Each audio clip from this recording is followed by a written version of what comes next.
uso público de la historia es lo que está en cuestión aquí. Y que hemos tenido que empujar la memoria de nuestras víctimas, hemos tenido que, ¿no es cierto?, poner en relieve, ¿no?, lo que es imprescindible. Entonces, dentro de la historiografía, este debate es un debate que comenzó hará más de 50 años y que empezó con el rompimiento del humanismo de la modernidad. Luego de las guerras que ya conocemos y que José Luis algo se refería a él, y que pusieron en escena dos temáticas que ya aquí de una manera distinta están puestas con una escena conceptual o en tu trabajo de genial, que es la de los olvidos y lo irreparable. Agamben dice, ¿qué es lo que queda de Aure? Pero figúrese usted que no solo para los historiadores está en cuestión lo innombrable, lo indecible, lo fugaz de los autoritarismos, del fascismo y de nuestra dictadura, sino que además se planteó justamente por la ruptura de los órdenes de la modernidad clásica, del constructivismo democrático, aquello que era oficial de los jueces de la historia y de los jueces del poder, y que no solo era lo indecible, sino que aquello que quedaba de los pueblos sometidos, nuestros indígenas, por ejemplo, o nuestros proletarios de lo que nosotros llamamos las poblaciones extremas de la miseria, de la revolución industrial, que es lo que queda, o la invisibilidad de las mujeres. Piensan ustedes que las historias de mujeres van a comenzar justamente después de la Segunda Guerra Mundial. Antes de eso, palabras sobre las mujeres, excepto que hubieran sido reinas o amigas de los reyes o los presidentes de la República o actrices del cine que comenzaban, la verdad es que no existía. Y luego entró en escena dos formas distintas de encarar comillas la realidad, que fueron la fotografía y las imágenes en movimiento. Y también puso a los historiadores en tensión, porque quién era dueño de la verdad de lo que se podía ver, escuchar, sentir. Y volviendo a las imágenes en movimiento, que son las que a mí me interesan mucho, por ejemplo, un gran teórico del cine, Einstein, dice que para los espectadores el cine es verdad y la historia es movimiento. Entonces, hay un problema que es un problema teórico, pero también muy práctico, y que ha puesto en tensión por eso mismo a los historiadores, o sea, a nuestra disciplina, en un problema sistémico de teoría y práctica para las sociedades contemporáneas. Porque una gran parte de nuestros sujetos históricos son testigos de lo impensable, son testigos de la banalidad del mal, dijo la Canaria, o son huellas, como las que tú descubriste, de la banalidad del mal. Y el cine y la fotografía, a través de la mímesis, producen en la sociedad el deseo. Aquí voy a ponerme como Hayek, digamos, pero el deseo moviendo al mundo, pero él habla del deseo del capital, ¿no? De la codicia moviendo al mundo. Yo aquí hablo de los ciudadanos que tienen deseo de narraciones y otras verdades las que no son oficiales. Y por lo tanto, se ha iniciado lo que algunos teóricos han llamado la era del testigo. Y las ansias de memoria, como llama su libro el historiador Rousseau, no es como Rousseau en la antigua, sino que y eso nos ha obligado a los historiadores finalmente a incluir memoria imágenes en movimiento, imágenes para hacer nuestras búsquedas e interpretaciones. Nuestro amigo Miguel Rojas Mix dice que hay una revolución epistemológica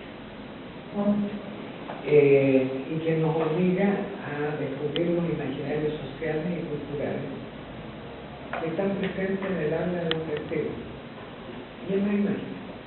O sea, memoria e imágenes en movimiento para, desde el punto de vista epistemológico, para los historiadores, es algo nuevo. Son carteras nuevas y que van de la mano. ¿Y por qué? Porque representan lo subjetivo. Representan este juego difícil entre, como decía José Luis, entre el imaginario individual y el imaginario colectivo. Ya los historiadores no somos los jueces absolutos en que inventamos los relatos históricos, conceptuales y aseguradores de la unidad de la nación. Aquí los más viejos y los más jóvenes que están aquí se han formado en los textos de historia que nos cuentan la épica de la fundación de nuestras naciones, en que no es que los historiadores positivistas no se basaron en los archivos, el problema es que hay cuáles. Y se basaron en los archivos oficiales de nuestra creación. Y se les olvidó, por ejemplo, estos indígenas que poblan nuestro territorio, y los argentinos y los chilenos decimos que el problema indígena nosotros tenemos es poco, porque bueno, murieron muchos indígenas, pero además de estos territorios un poco desolados, había poco.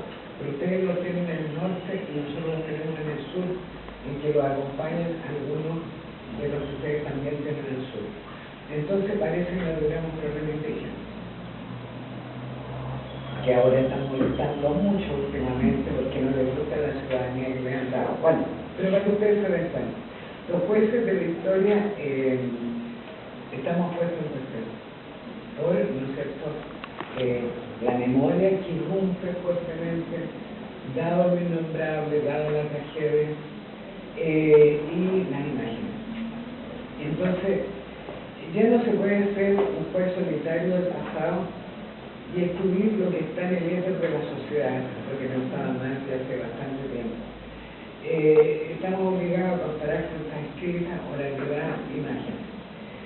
Y el discurso, como decía, pierde autoridad y deja entrever otros objetivos desde el poder y otras siluetas poblan el espacio público. La historia reciente ha ganado su lugar, no solo por las interrogantes provenientes de la sociedad, sino porque las hipótesis y las interpretaciones no escapan al presente, lo que la práctica historiográfica demuestra incesantemente al volver una y otra vez sobre la temática, desbartando particularmente las verdades recibidas o dando cuenta de lo ocurrido hace muy pocas décadas. Ahora, José Luis se refirió bastante al tema. Yo simplemente diría que los aportes de la sociología a través de Goldman, sobre todo se lo mismo a los jóvenes, los aportes de Freud del psicoanálisis, o de la experiencia, lo que dice Persona, le dieron sustento a la relación de la subjetividad en las representaciones culturales, sustento que necesitábamos para continuar en esta tarea, ¿no? Porque en definitiva nadie recuerda, escribe o imagina sin el encuadre del lenguaje y la cronología social. Yo creo que ayer se recordaba a Freud. Yo diría que es muy importante la problemática del lenguaje. Nuestros lenguajes son identitarios, vienen de encuadres sociales y tienen cronologías sociales. Yo no me acuerdo, como tú bien dijiste, el Concilio de Trento, aunque yo escribí un libro sobre el Concilio de Trento, si ustedes no creen, pero lo busqué en los archivos.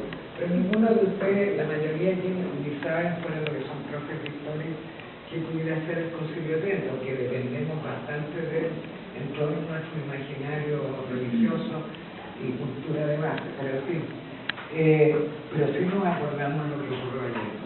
Y incluso los que no vivieron desgraciadamente en las dictaduras de nuestros dos países, sí saben perfectamente lo que ocurrió, que el enemigo desapareció. Entonces de eso nos acordamos. Entonces tenemos marcas culturales y que el punto de vista del testigo o del imaginero, como llama Rojas Mesa, al que imagina estas imágenes o al que imagina, al que pinta, al que escribe, son parte de nuestros territorios de recuerdo y olvido y son referencias ineludibles. El positivismo en historia le costó mucho aceptar esto. Los historiadores deberíamos no tener acercamiento a los problemas que vamos a investigar. Yo simplemente quiero rendir homenaje a algunos maestros de historiografía que han ayudado a que podamos hoy día trabajar sobre los archivos de la subjetividad. Está Lili, que algunos de los que son historiadores aquí conocen, Pobel, Chartier, que tú mencionabas, para tratar el problema de las representaciones individuales y colectivas, Ferro, que ha tratado particularmente la imaginamiento, bueno, y Miguel Rojas Mesa, que yo se lo mencionaba, a plantear la problemática importante con respecto a la revolución epistemológica actual, en que la imagen juega un papel muy importante. Ahora, también no solo la historiografía está en crisis de búsqueda de nuevos problemas, sino que la metodología de la educación formal, porque es difícil hoy día a los niños en las escuelas solo contarles las historias oficiales. La verdad es que difícilmente las creen. Yo voy a sacar varias páginas para no latearlos hoy día. Les voy a contar una anécdota. ¿Cómo se da este cuento de la impronta de la imagen, de los relatos de la memoria? Que el Canal Nacional de la Televisión Chilena hizo un concurso del hombre o mujer más importante del siglo XX y que marca el bicentenario de Chile. Y creen ustedes que ganó Salvador Allende, lo cual ha dejado a la derecha tratando de discutir si las 4 millones de personas que votaron, porque en realidad se resumen en 1.500.000, porque se podía votar en 2 o 3 oportunidades y votar hasta 3 personas. Ahora, figúrense que en la lista, que se votaba por 10 al final, fueron cayendo, Bueno, Pinochet nunca estuvo en la lista, ni siquiera en los primeros 100, pero bueno, fueron cayendo y quedaron 10. Y en los 10 está Pablo Neruda, la Violeta Parra, Víctor Jara, la Gabriela Mistral, es decir, opositores siempre aceptables. Y quedaron muy pocos héroes patrios. Después el primero en saltar fue nuestro prócer máximo, Fernando Gil, fundador de la patria. Entonces, para que ustedes se den cuenta, quedó el padre Hurtado, ¿no es cierto?, el de la ruptura con la Iglesia antes del Concilio Vaticano II. Entonces, para que ustedes se den cuenta que esto no lo podía manejar nadie, porque está sumergida bastante de las memorias en Chile, es decir, nosotros somos muy cuidadosos con nuestra transición y bastante más ordenados que ustedes en las cosas que hacemos, muy cartesianos. Y fíjense ustedes que Allende fue elegido el hombre, en este caso, más importante del siglo XX. Entonces, para que ustedes se den cuenta lo que es el uso público de la historia. Y que de repente somos los historiadores que nos quedamos sin palabras y los profesores de historia. Tú que vas a visitar este congreso de la didáctica, ahí los profesores la tendrán que dar con el uso público de la historia, que a veces se encaja por otros entre ellos. Entonces, resumiendo esto, es que lo que yo les voy a mostrar en el cine y lo que a mí me interesa son los archivos de sufrimiento que nosotros los chilenos no hemos constituido, porque no tenemos archivos oficiales de la policía. ustedes alcanzaron a llegar antes para rescatar lo que hay aquí en La Plata. Nosotros no tenemos, lo hemos ido construyendo. Y por otro lado, en las ansias de memoria está el saber eso, lo indecible que está escondido. Y por otro lado también las botaduras que el mundo con la globalización ha traído. Queremos nuestras comarcas. Ayer alguien decía, ya había aprendido un término argentino de las esquinas, hablaba clave, en que había aprendido que son los lugares en que la gente se encuentra a conversar, sea en las plazas, en los cafés, entonces hablaba de las esquinas. Bueno, hemos perdido las esquinas, hemos perdido mucho con la globalización, y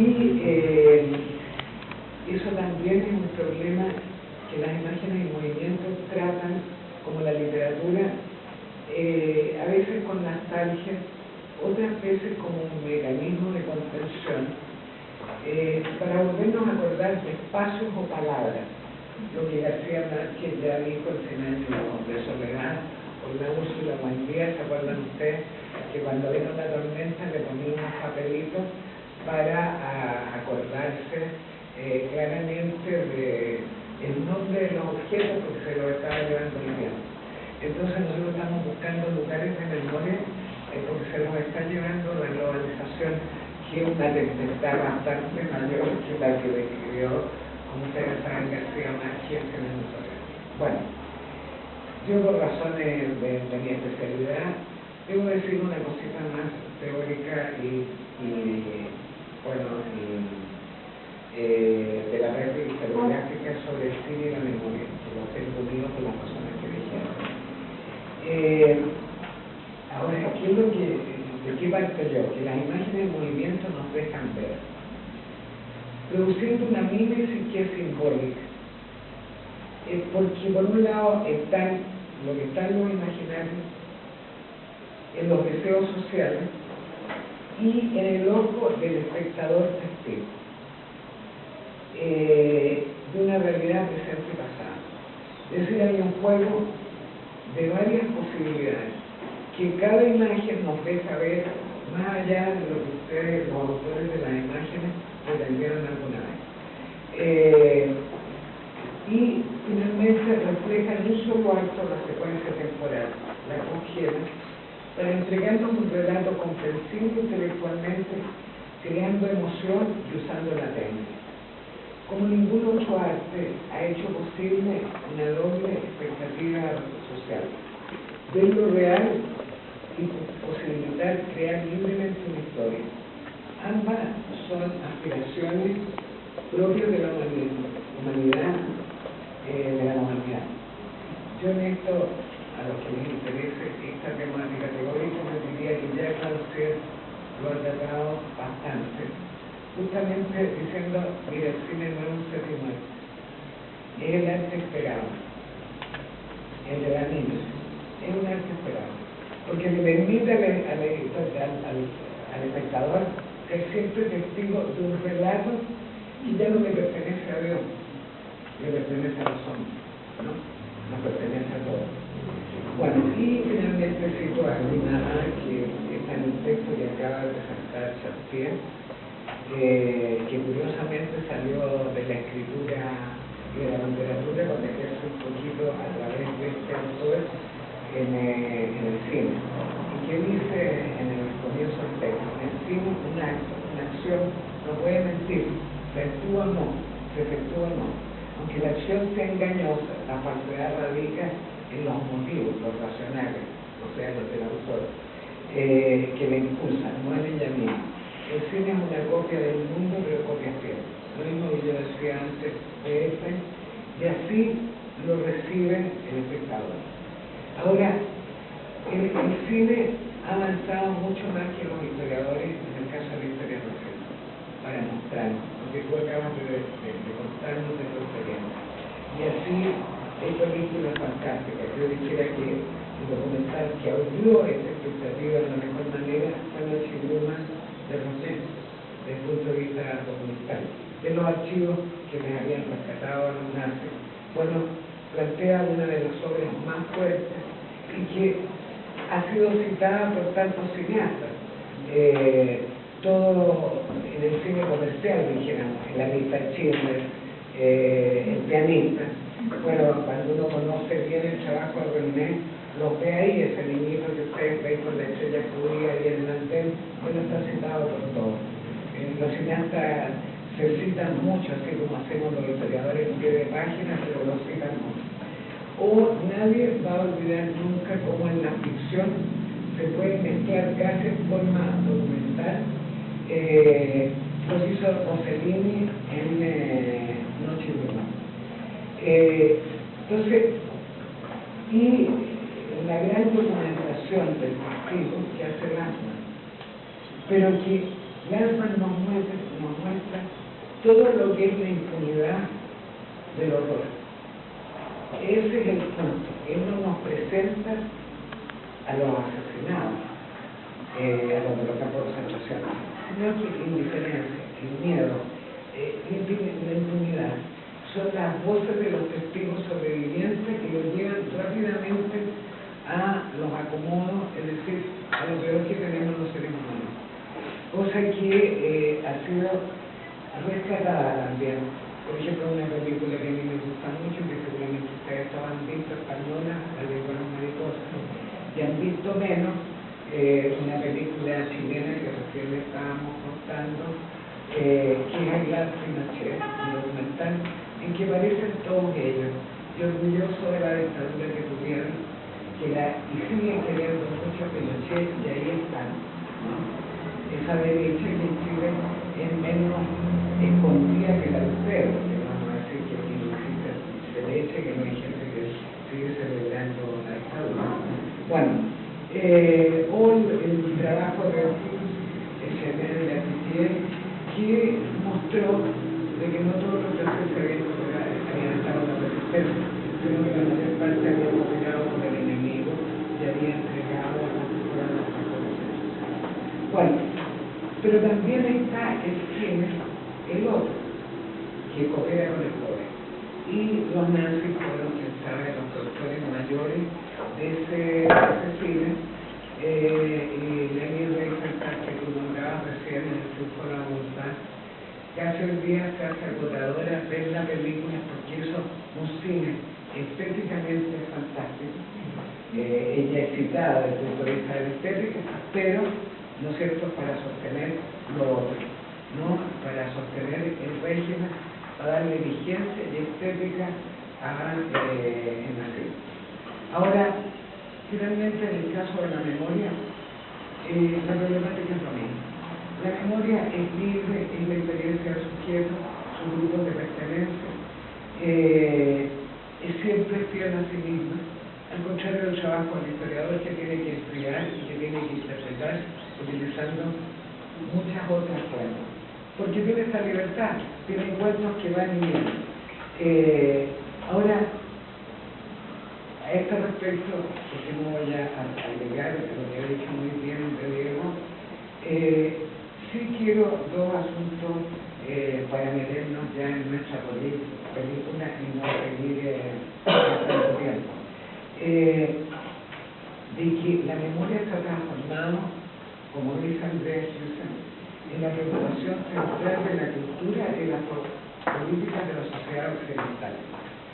Un giro hacia el pasado que contrasta de manera notable con la tendencia a privilegiar el futuro, tan característica de las primeras décadas de la modernidad del siglo XX. O sea, la temática de la memoria hoy día es una temática central. Todos queremos acordar. Ahora, en el indudablemente dice, cuidado con la museología, cuidado con que nos acaparen la memoria.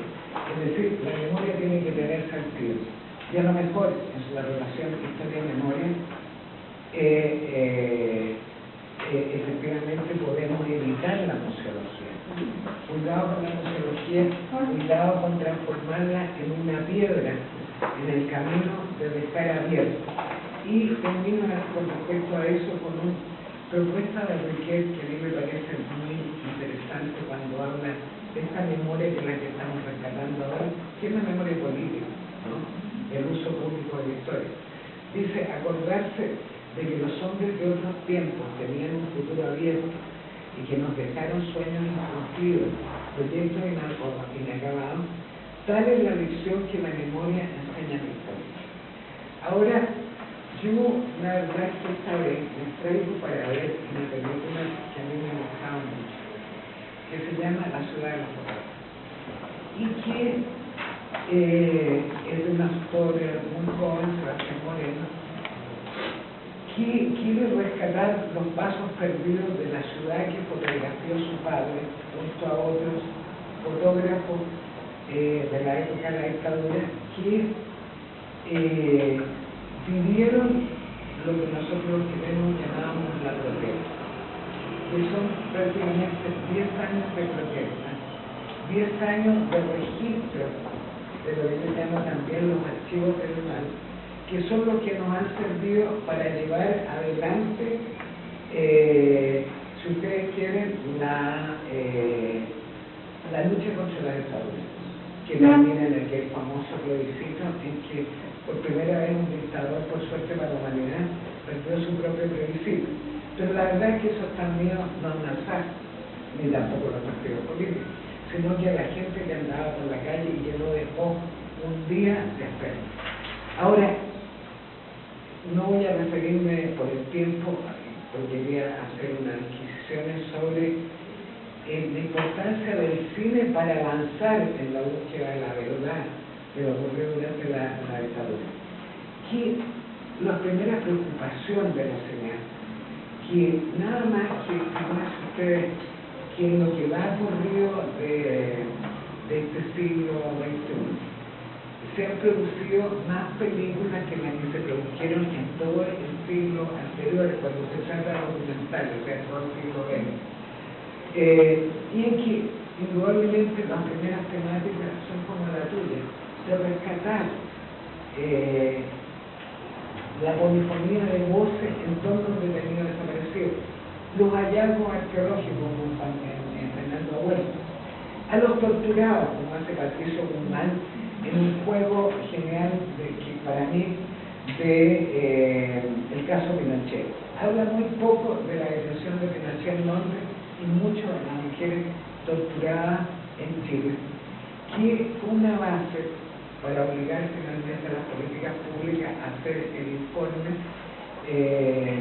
sobre prisión política y tortura del año 2005, en que ahí están escritos los nombres, ¿no es cierto?, de las personas sufrientes, por supuesto no todos, porque era voluntario que fueran a detener, pero sí las investigaciones que se habían hecho sobre los lugares de tortura, sobre las formas de la tortura, sobre el hecho que el Poder Judicial no había amparado a los detenidos, y por lo tanto de los detenidos desaparecidos, sobre eso no mismo, ¿no? Pero esta película ayudó bastante, y por ahí se fueron mucha otra gente para preguntarle a los torturados. Yo los invito a ver alguna vez, que es más comercial que este documental, es el caso Pinochet, porque es un juego fantástico. Es el hombre de Dios, como diría Rohan Mix, que queda ahí, el rey está mismo, ¿no? Pero ¿de qué es lo importante de esto? ¿Las movidas diplomáticas? No, eso es ninguno de la película. Lo que es importante es de qué lo estamos acusando, ¿no? Y colocar a los sobrevivientes, pero no a los que estaban en el campo o a nosotros los familiares de los detenidos desaparecidos, no, a quienes habían sido torturados y eran capaces de decirlo en cámara. Y lo fantástico de la película termina con una de estas mujeres torturadas que dice: mira, a mí ya no me importa lo que ocurrió, me importa la justicia. ¿Y sabes por qué? Porque debemos tener un futuro, y ese futuro es la mujer.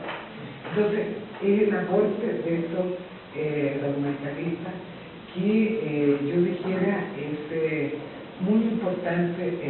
Sin embargo, tampoco quiero dejar de lado la ficción.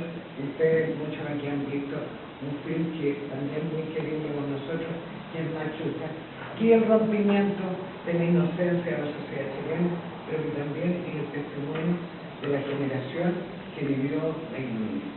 Entonces, vamos a ver, yo le decía a él y en el fondo le pido excusas de que yo habitualmente trato las películas un poco como lo dicen algunos teóricos del cine, por escenas, ¿no?